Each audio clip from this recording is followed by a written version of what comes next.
আয়েশা আমারে দেখে যাও যাও। না না, তোমার দেখতে গেলে তো তুমি বলবা মামুসা নিয়ে আমার প্রেগনেন্ট বানাই দিচ্ছে। এই ভাই কথাটা এত অসাধারণ লাগছে, কি আর বলবো।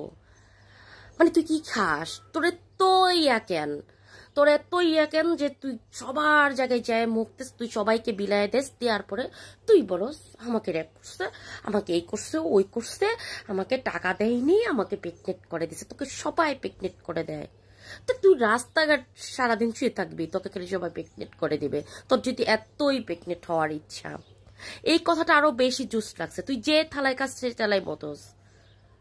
তুমি যেই থালে খাও সেই থালে মুতো, এটা হইলো? এটা কোন ধরনের ইয়া? ঠিকই তো, তুই একটা ভাইরাস। তুই এই তালায় যে তালায় খাইছস ওই তালায় আবার মুততেছস।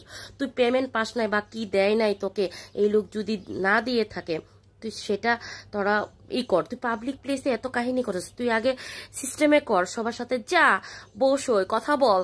কেন তোমার সাথে ঝগড়া যাই করো, তুমি অনলাইনে কেন, অনলাইন প্ল্যাটফর্মে কেন ওর চুমা দিতেছো ছোট, এইসব বালসাল ভিডিও অন করবা কেন? কেন সব প্রকাশ করে দিয়ে কারোর মান সম্মান মানে নষ্ট করে তারপরে যদি মনে করো সরকার থেকে টাকা আদায় করতে পারবি, পৃথিবীতে হয় এটা।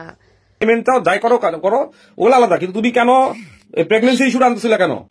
You are not pregnant, you are not. 2 দিন পর পর তুই প্রেগনেন্ট, কিসের প্রেগনেন্ট হস তুই? তোর লজ্জা শরম আছে?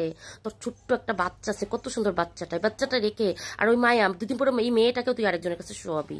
তোর তুই এরকমই, তোর ব্যবসা। তোর সাথে তোমার ডিভোর্স হয়েছে, তুমি কিভাবে একটা পুরো করতেছো, আপনার এখানে প্রেগনেন্সি নিতেছো, প্রেগনেন্ট হওয়ার চেষ্টা করছো, হুদা hell you are Bangla sign কারণ নাই? তুই এই বাচ্চাগুলো রেখে তুই এরকম রং ঢং করে ঘুরে বেড়াস কেমনে? তোর লজ্জা করে না?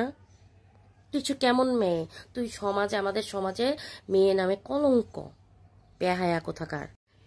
এই বেহায়া মহিলা মুন্নার নামে ধর্ষণ মামলা দিতে যাচ্ছে। এখন এই ভাইটার মতো সবাই প্রতিবাদ করা উচিত। ওর বললাম না জায়গা বরাবর লাথি দেওয়া উচিত।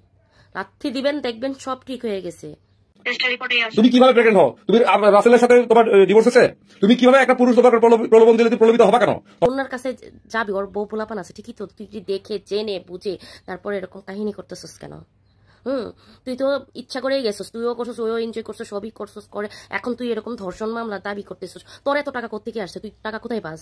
এই টাকা তুই বিছায় দেশ। আর এই মুন্না খানের মনে তো এই বেটার বলে টাকা আছে, তুই এই বেটির টাকা দেখে লুভে পড়ে এর সাথে করতে চায়, বালি যায়, তারপরে মজমাস্তি করে এখন এর টাকা পয়সা দেন না কেন? এটা আপনারা কোন ধরনের নির্লজ্জপানা?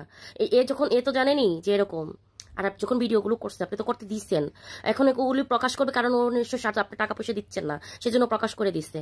বসা ভালো, চলো, তোমার আর কে বাস করবে? পরিবার নাই এখন? মুন্নার বউ বাচ্চা আছে, তোমার বেটা বুঝছি খারাপ, বউ বুঝছি খারাপ, তুমি যাবা কেন? আর এই যে লোক যে তোকে ওপেনলি এরকম ভিডিও করে ছেড়ে দিচ্ছে, কথাগুলো কি বলছে? তোর লজ্জা শরম আছে? এই কথাটা বেশি ভালো লাগছে। ঠিকই তো বলছে, তোকে তুই আসো না, আমাকে দেখে যাও না, তোকে হসপিটালে কেন লাত্তি মারা দরকার? এখন ঠিকই তো, তুই দেখতে যাবো তখন তোকে একটু সেবা করবে বা কিছু করবে, তুই বলে ওকে প্রেগনেন্ট বানাই দিচ্ছ। ঠিকই তো, সুস্থ অবস্থায় কখন জানি প্রেগনেন্ট করে দিচ্ছে, কখন জানি কি করছে আমি বলতেই পারি না। না না, তোমার দেখতে গেলে তো তুমি বলবা মামুসা নিয়ে আমার প্রেগনেন্ট বানাই দিচ্ছে। তুই আসলে কি খাস?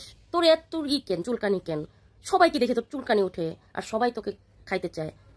আর এই পুরুষগুলো তোদের এত এত রুচি খারাপ কেন? এই মহিলাকে নিয়ে সোস কেমনে? কি করস? কেমনে করস? তোর লজ্জা শরম আছে? তোমার এত তোমার আগে বুঝ, তোমার এত জ্বালা কেন রে ভাই? তুমি কি খাও? আর ভাইয়ের প্রত্যেকটা কথা আমার মনে ধরছে, যুক্তিগত ছিল। কেন করে আবার ধর্ষণ মামলা দিতে চাস কেন? তার ধর্ষণ কিভাবে করলো? মুন্না ভাইকে নিয়ে হসপিটালে নিয়ে আসলাম, খুব গুরুতর অসুস্থ। দেখেন সবাই তার জন্য দোয়া করবেন। এখন আরেক নাটক শুরু হয়েছে, মুন্না খান নাকি হসপিটালে ভর্তি, তার পিএস নাকি কি সেক্রেটারি নাকি ও ভিডিও করে সার্চে দেখেন, মানে কি বলবো আপনাদেরকে, সে হসপিটালে ভর্তি, ইমার্জেন্সিতে আছে। মানে দুইজন দুই জায়গায় ভর্তি, কারণ কি? কিসের জন্য? মানে কিসের জন্য হঠাৎ করে এরকম হয়েছে? নিশ্চয়ই ফ্যামিলিতে ওরকম বাস খাচ্ছে, ইচ্ছা মতো বাস দিচ্ছে, এনজয় করার স্বাদ মিটতেছে, এখন সে হসপিটালে ভর্তি। এগুলো মানে একে নিয়ে আর কি কথা বলবো? এই ভাইয়ের কথাগুলো আমার ভালো লাগছে, তাই আপনাদের কাছে তুলে ধরলাম। ওকে সবাই এরকম করেন, তাহলে দেখবেন ও কোথাও যাইতে পারবে না। ওই বাচ্চা দুইটা নিয়ে অন্তত ভালো থাকার চেষ্টা করবে। আর ভাই রে ভাই, এগুলো কি চলতেছে? সবাই ভালো থাকবেন, সুস্থ থাকবেন। যারা এখনো ইউটিউবটা সাবস্ক্রাইব করেনি সাবস্ক্রাইব করে দিবেন, আর বেশি বেশি করে লাইক কমেন্ট শেয়ার করবেন। কমেন্ট করে অবশ্যই জানাবেন এই ভাইয়ের কথাগুলো কেমন লাগছে।